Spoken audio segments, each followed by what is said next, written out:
Sa number 5, ikapat nga suspek sa pagpatay sa American marine biologist sa Negros Oriental ang nagsungka sa PNP.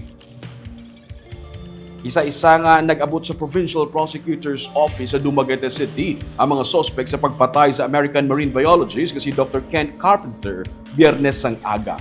Makitaan man ang pag-abot sang 34 anyos ka live-in partner sa biktima nga mo ang nagtindog bilang complainant witness sa pagpasaka sang kasong batok sa mga suspek. Sunod sa kay Police Colonel Timar Alam, ang Provincial Director sa Negros Oriental Police Provincial Office, na pasakaan sa kasong robbery with homicide via inquest proceeding sa alias MO, 26 anyos, nga amo ang nagtiro kay Carpenter, kag alias JF, 40 anyos. Sila ang nadakpan sa hot pursuit operation.